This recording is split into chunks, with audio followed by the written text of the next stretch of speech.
Bienvenidos nuevamente. En la última clase, en el último video, quedamos aquí, donde ya definimos lo que es el centro de gravedad e hicimos la relación correspondiente con el centroide del sistema material, suponiendo que la gravedad y la densidad del cuerpo son uniformes. Ahora, ¿qué sucede si el cuerpo que estamos estudiando tiene un espesor constante? Es decir, es una placa o algo por el estilo que tiene un espesor uniforme, a pesar de que la placa en sí no tenga por qué ser uniforme. En ese caso, el diferencial de volumen lo podemos escribir como dicho espesor multiplicado por un diferencial de área. Al yo sustituir esta expresión en nuestras respectivas coordenadas del centro de gravedad, lo que obtenemos es que aquí en el diferencial de volumen saldría t, que es una constante, por un diferencial de área. Y la t sale fuera de la integral, y lo mismo pasa abajo. Las t se cancelan y me queda como resultado la integral de x por dA sobre la integral de dA, por lo menos para la coordenada x, y sus análogos para la coordenada y y z. A esto se le conoce como centroide de área. Sobre una línea se puede hacer exactamente lo mismo. Si yo tengo un cable, por ejemplo, o algo por el estilo que mantenga una misma sección transversal, un tubo o algo por el estilo, mantenga una sección transversal constante A, entonces el diferencial de volumen de este cuerpo yo lo puedo escribir como dicha área multiplicado por un delta L muy pequeño, por un diferencial de longitud, como está expresado acá. Nuevamente pongo esto en las coordenadas x, y y z del centro de gravedad, el área va a salir fuera de las integrales y se va a cancelar, y eso me queda, por lo menos para la coordenada x, la integral de x de L sobre la integral de dL, y sus análogos para el caso de la coordenada en y y en z. A esto se le conoce como centroide de línea. Vamos a estudiar algunas propiedades del centroide. Primero, si un cuerpo rígido admite un eje de simetría, el centro geométrico estará ubicado sobre ese eje.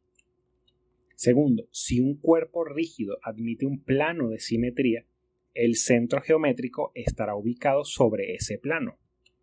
Y finalmente, si un cuerpo admite un centro de simetría, el centro geométrico será dicho punto.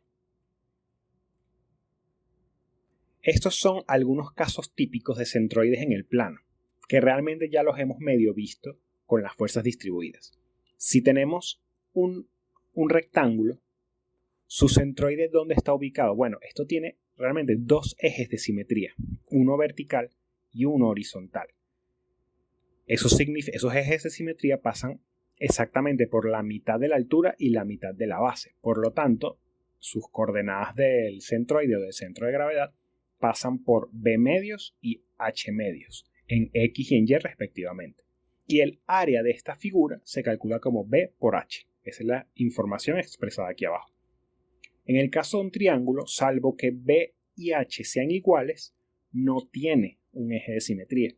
Por lo tanto, no podemos usar uso de esas herramientas o de esas propiedades, y tenemos que realizar la integral para obtener el centroide de esta figura, como hicimos muy similar al caso de las fuerzas distribuidas. Entonces, el centroide se ubica a 1/3 de la base medido desde el ángulo recto, es decir, desde aquí hasta acá, que es B tercios. Y lo mismo pasa en el eje Y, 1/3 de la altura.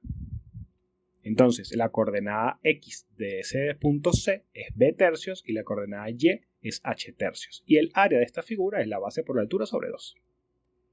En el caso de un cuarto de circunferencia, sí se tiene un eje de simetría porque R es constante tanto en la horizontal como en la vertical. Como es el radio de este cuarto de circunferencia, esta distancia y esta distancia son las mismas.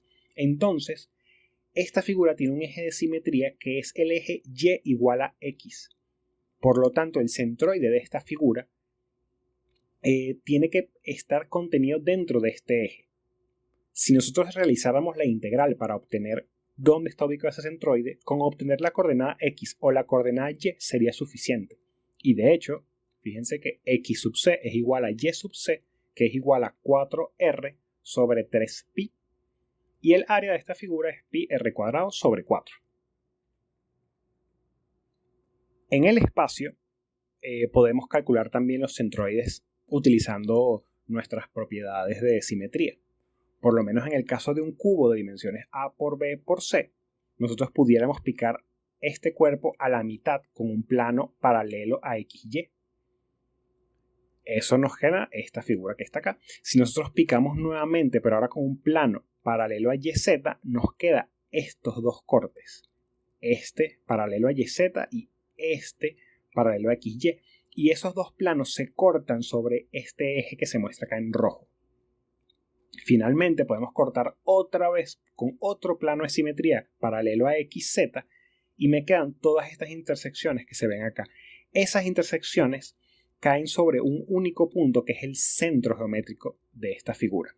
Y ese punto se ubica en las coordenadas B medios, A medios, C medios. Ya que los tres planos de simetría, cada uno pasa respectivamente por la mitad del cuerpo. Y el volumen de esta figura se calcula sencillamente como A por B por C. Aquí está esa información. ¿Qué sucede si tenemos una cuña triangular? En este caso, si tenemos todavía un plano de simetría, nosotros podemos picar a lo largo de la longitud por la mitad esta pieza y vamos a obtener dos partes iguales todavía. Entonces esto es un plano de simetría. Significa que mi centroide está contenido en dicho plano. Sobre ese plano lo que yo obtengo es un triángulo, pero ese problema ya lo resolvimos, es un problema plano y sabemos que el centroide se ubica a 1/3 de A y a 1/3 de C en las coordenadas Z y Y respectivamente. Todo esto se resume en que la coordenada del centroide del centro de gravedad de esta pieza en X es B medios, en Y es A tercios y en Z es C tercios. Y el volumen de esta pieza es el área de esta cara, que sería A por C sobre 2 multiplicado por esta longitud que es B. Muchas gracias.